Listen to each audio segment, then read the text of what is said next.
Raider Nation, what's going on, man? We got some big news on Jamal Adams, and I'm excited to be able to talk about it. You're tuning into the Raiders Report. I'm Mitchell Renz, and coming up here on today's show, we got day 2 practice news and notes from the Silver and Black. Before we get into everything that happened at practice today, we got 2 weeks until the Raiders play their first preseason game up against the Seattle Seahawks. And we're 450 subs away from me and Chugs giving away an Ashton Jeanty jersey on that live show. If you want a brand new Jeanty jersey, hit that subscribe button. Pull up to the show every single day because we are a family here after all. And if you want to know what's going on around training camp, I promise you, I got you covered. So what we're going to do today is I'm going to start on the defensive side of the football, and then I will hop over to my offensive side of the notes. The biggest thing I would say coming out of practice today in terms of what's going to get the most headlines, the fact that Jamal Adams worked with the linebackers, not the strong safeties, not the free safeties, not anybody in the secondary, working with the linebackers. And since the Raiders have been going with a lot more 3 linebacker sets, I decided to update my depth chart here. So you can see Landon Roberts still working in the middle. Germaine Pratt and Devin White have been the guys on the outside, though Pratt continues to work very close to the line of scrimmage, which makes me wonder, are the Raiders kind of flirting with this 5-2 front, 4-3 front that we've seen them do in some years past? But because Jamal Adams is now working at the linebacker position, I wanted to do this. And I put out a video, and you guys are going to see this video tomorrow on the Raiders Report. I'm just going to tell you, where I kind of break down some of the biggest losers from some of the most recent signings. This is the thumbnail. I know, you haven't seen it yet. In this video, though, I have illustrated that I think a player like Trey Taylor, a guy like Chris Smith, could be a loser because of the addition to Jamal Adams. My point is this. I want you to think of everything that I talk about in that video, and I want you to also put this in that video as well, because I do think by Adams playing linebacker, this is bad news for Tommy Eichenberg and Amari Gainer. What happens if the Raiders decide to keep Jamal Adams on this roster because they're using him in a multitude of different ways? I think for other dudes that are on this roster, Jaylon Smith, Michael Barrett, a guy like Devin White I'm going to throw onto that show. Heck, even somebody like a Matt Jones who is a UDFA linebacker. So overall, the Raiders clearly have a plan with Jamal Adams. And to me, I always think of past players. I always think of coaching connections. There's a certain player from a certain coaching connection that I'm going to bring up here in just a moment, because I think that that's what the Raiders are trying to recreate with Jamal Adams this season in Las Vegas. But let me know down below, and I just want your general thoughts. I don't need a Y for yes and for no. I don't need a one-word reaction. I want to know your general thoughts. You can give me 1 sentence, 2 sentences. Hell, give me a paragraph. Go above and beyond. What are your thoughts on the Raiders moving Jamal Adams to linebacker? My answer coming up here after this YouTube ad break. To me, this Raiders team clearly wants to test out his versatility. If Jamal Adams is going to make this Raiders roster, he's got to be able to prove that he can be versatile, and he's got to be able to prove that he can adapt to this Patrick Graham defense.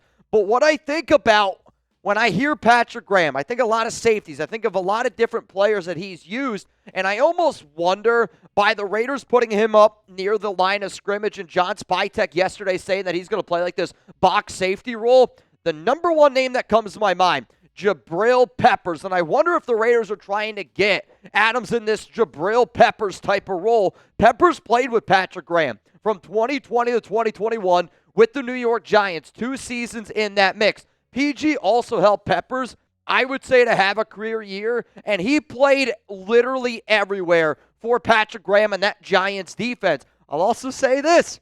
Jabrill Peppers played college football at Michigan. Tom Brady, Michigan man. John Spytek, Michigan man. And I know how much this team values players that come from those Michigan ties. So what I wanted to show you here is Jabrill Peppers snaps in 2020. Overall, 911 defensive snaps. 42% of those in the box. Kind of sounds like maybe what Jamal Adams could do. In the nickel, that sounds like a role that the Raiders need right now.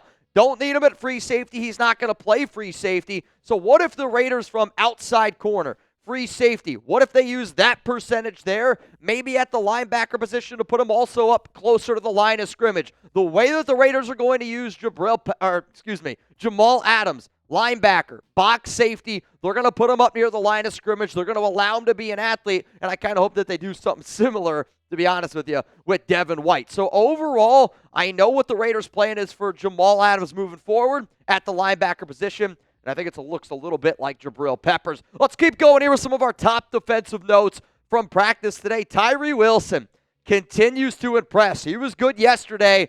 He sounds like he was really good today, working at both defensive end and defensive tackle. He tried to put on a little bit of weight. I spoke to a source close to Wilson that said that he's trying to put on 10 to 15 pounds, I think, to bulk up here a little bit. And I know that Christian Wilkins is going to be missing a little bit of time this offseason. He's already missing a little bit of time. But Tyree Wilson, dude, if he takes that next step, watch out for this Raiders defense. Another player that I feel like in the offseason I don't talk about too much is Maxx Crosby because of what the expectation is for Max year in and year out. But he should probably give DJ Glaze a I'm sorry card today. Based on one of the people that I talked to at practice today, they were telling me Max kind of put DJ Glaze through the works today, and it's not that Glaze had a bad practice. It's just when you're going up against one of the best defensive ends in the National Football League, and let's face it, Max needs to go out there and practice. Not saying that he wouldn't do it ahead of time. He needs to earn that paycheck, and I said this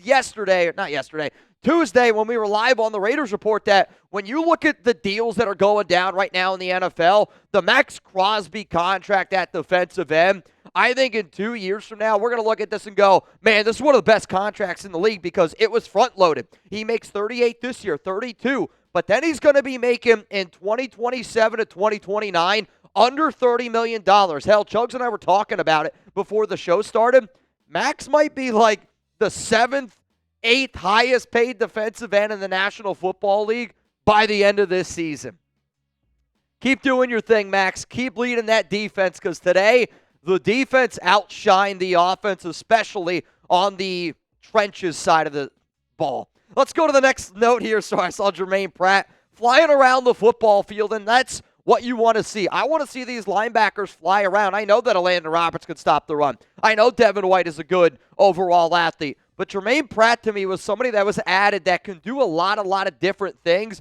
And I've always sat up here and I've wanted the Raiders to go out and add a guy like a Kyle Van Noy. I'm not saying that's the role Pratt's going to play, but they're kind of using him in a very interesting, outside linebacker, stand-up defensive end. Like, it's multitude of different stances. Bruce Irving has been a player that I think I've brought up to my mind before, but Germaine Pratt has looked very good, and I would say he's been the top linebacker for the Silver and Black thus far. Another note here that we got on the defensive side of the football, the Raiders really mixed it up today in the cornerback room. From what I understand, they were putting everybody out there on the field. It wasn't just like Eric Stokes with Darian Porter. It was Eric Stokes, Jacorian Bennett, Darian Porter worked with the Cameron Richardson. They were putting players in a whole bunch of different areas because I do think that this Raiders defense wants to test what they have in this cornerback room. And because the Silver and Black have been going with some of these more 3 linebacker sets, which they did not last season, Isaiah Pola-Mao had a great day. You look at also Jeremy Chin, that's at safety. I think what you're going to see from the Raiders this season is maybe not so much use that nickel cornerback role, but they want to be able to find those top 2 outside corners, and they really tested it out today. Corners also look pretty damn good from what I understood. Let's go to another note here. The defensive line, they beat the offensive line today. I think it's point blank, very simple. This Raiders defense has been running with a lot of juice. They've been running with a big chip on their shoulder, and if you would have told me that a Raiders defensive line without Christian Wilkins would be beating this Raiders offensive line, I don't necessarily know if I would have believed it, but today, from what I gathered from people that I talked to at practice, it sounded like the defensive line was by far better than the Raiders offensive line. And don't get me wrong, it makes me a little bit nervous hearing about that from the O-line, but I am hoping that this defense flies around because Rob Leonard, Patrick Graham, we do have a lot of talent here. We just have a lot of unknown commodities on that D-line. Let's go to another player. Isaiah Pola-Mao had a beautiful interception on Geno Smith. It was right near the edge of the out-of-bound lines. He got both feet in. From what I understood, it looked like a wide receiver type of catch going out there doing his thing. So to me, Pola-Mao's got to be able to show you that he can hold it down in the secondary. A player that had the 37th out of 41 free safeties in terms of overall PFF grades last season, but he's still a player that has gotten better and better and better. One guy that I'm hoping continues to get better and better, Trey Taylor, back-to-back very impressive practices for the second-year former Jim Thorpe Award winner. This is a brand new regime. And when the Raiders went out and they added Jamal Adams, and you're going to hear me talk about Trey Taylor, you're going to hear me talk about Chris Smith in the video that I do tomorrow, I don't know if Trey Taylor should be as concerned with Jamal Adams, because Taylor, back-to-back practices, I'm telling y'all right now, he's opening some eyes, especially some of these coaches' eyes. Coming up next here on the show, let's get into some of the notes on the offensive side of the football from camp today. We're going to talk about Jeanty. We're going to talk about Aidan O'Connell, Geno Smith. There is a lot to discuss on the offensive side of the football. Before I do, though, this guy, he's pretty damn good, and he is really showing people that he is the real deal. Hell, Chip Kelly couldn't stop saying nice things about him today at his press conference. But if you're looking to get one of the best running backs in the NFL's jerseys, go to chatsports.com/Jeanty. This is on sale as it stands right now. You can save $26. Get the Ashton Jeanty jersey.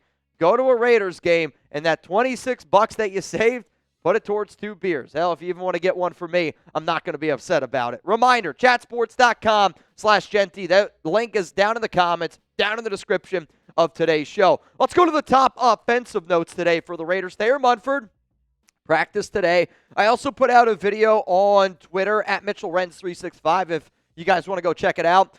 One of the things that I love that Pete Carroll does is he's so good at the minute details. He's so good, I think, at being able to read body language, so good at being able to show players, hey, I care about you. And yesterday, Munford missed practice with an undisclosed, for whatever reason. We don't know what that reason is. And there's always been, I think, in the back of Raiders fans' mind, what exactly is going to happen with Thayer Munford. The video that I have on my social media is Pete Carroll going up to Munford and showing him, like, hey, man, like, you could tell him he's comforting him, and good head coaches do that. Munford was out there on the practice field. In fact, actually, the only person that did not practice today for the Raiders was, in fact, Christian Wilkins. Let's talk about Jordan Meredith. He was working a lot today at center, and I think some people might hear that and go, well, what the hell happened to Jackson Powers-Johnson? JPJ is still the starting center, and JPJ was out there today yet again just wrecking dudes and basically was saying that he can't wait for the pads to go on because that's the type of physical player that he is. To me, though, when I hear Jordan Meredith working at center, it makes me wonder, hop back a few weeks ago when we were talking about minicamp, talking about some of the before training camp started, the Raiders were using Thayer Munford at guard. And when they started to use Thayer Munford at guard, they put Jordan Meredith at center. Meredith did work a little bit yesterday at guard and at center, but today predominantly center. It makes me wonder if the Raiders look at Munford as being that backup offensive guard to Kappa and to Dylan Parham, where they look at Jordan Meredith as being more of that backup to Jackson Powers-Johnson. I know that Daniel Carlson doesn't play offense, but I wasn't going to just do one special teams note today. Daniel Carlson was great, and this is a player that's got $0 million guaranteed on his contract, and a dude that I've been wondering, are they going to extend him? Are they going to bring him back? He's 29 years old. He's had some ups. He's had some downs. The Silver and Black have already extended A.J. Cole, and Daniel Carlson and A.J. Cole, man, I'm telling you, they're locked in at the hip. But Carlson was really, really good today. I heard he was kicking through just about everything. And when you're talking about what the ultimate goal is, right? If Pete Carroll wants to say we want to win 10 games, offense needs to be great. Defense needs to be great. Special teams also, though, needs to be great. Let's go to the quarterback position. Geno Smith. There's been some people that were saying yesterday that Geno was bad. I'll be real to you. I texted one of my buddies today after practice, and I was like, how did Geno look? And he told me flat out, Geno Cook today was much better today than he was yesterday, but still doesn't understand where this Geno was bad information is coming from, because he hasn't been bad. And I think what the Raiders are doing is they're trying to have him right now attack the ball down the field. Also did a good job taking care of the football. He did have an interception today, but from what I gathered, it was more of a great play by Isaiah Pola-Mao instead of a bad play by Geno. Also, the pressure from the defensive line is kind of flustered Geno, which, again, it's going to fluster just about anybody when you're letting guys just clearly come through to you. But one of the connections that is very clear early on here at training camp, Jakobi Meyers is Geno's go-to man. And the reason why he's Geno's JSN, because Jackson Smith and Jigba, when you go back and you watch Geno Smith hype tape from last season, third down, big-time situations, you could tell Geno's go-to guy. It wasn't DK Metcalf, wasn't Tyler Lockett. It was Jackson Smith and Jigba. And early on here in camp, you're kind of seeing Jakobi Meyers be that safety blanket. Yeah, the tight end position usually is the safety blanket, which Brock Bowers is absolutely that. But he is such a sure-handed receiver. Chip Kelly knows when you put the ball in his area, good things are going to happen, and Geno was learning that early on. I know that I have said in the past that I don't know if Jakobi gets another 87 catches this season. And I don't know if he's going to get 1,000 yards because of all the other mouths to feed. Based on some of the reports that I've heard and based on some of the things that we've seen, this might end up being true because Geno clearly values him. He also clearly values the speed and length that Dante Thornton offers down the field. Let's go to another note today. Aidan O'Connell. Aidan looked really good yesterday from what I understood. Now, here's the other part of it. The Raiders really focused on short intermediate routes yesterday. The ball, what they were trying to accomplish yesterday at practice from the quarterback position was getting the ball out quickly, 5 to 10 yards. That's what Aidan O'Connell does well. Today, though, from what I gathered, he wasn't nearly as sharp. Geno definitely won today. He was picked off today by Trey Taylor, which that was another thing that I wanted to be able to talk about. Like, Taylor had a nice interception today on Aidan. But it's not that Aidan played bad. I don't want to say that. It's just AOC was really good yesterday. He just wasn't as sharp as he was today. But let's also nip one thing in the butt. This is Geno Smith's job. It's not Aidan's not going to take Geno's job. I know some people want to think that, but I'm sorry. This is Geno Smith's job. The final thing that I'll talk about today is Jeanty has been really impressive in the passing game. And I know yesterday I put out a video about him like returning some kicks, which I said, you can't put the ball in his hands enough. That's a statement for training camp. Right now, quite frankly, I don't think you can try to put the ball in Ashton Jeanty's hands enough. Let's see what this young guy can do. Now, in the regular season, no, I don't need punt returns. I don't need kick returns. But Chip Kelly is excited to be able to use them. Yesterday, they were using him in the screen game. They were using him just in the flat. They were doing wheel routes with him. They are trying to put the ball in Jeanty's hands, and they're trying to see how good of a catcher he is. And I know the stigma was, oh, he can't catch the football. Go back and look at his 2023 tape. Jeanty can catch the football, and the Raiders are trying to get the ball in his hands as much as humanly possible. I didn't know if 300 touches was going to happen for Jeanty.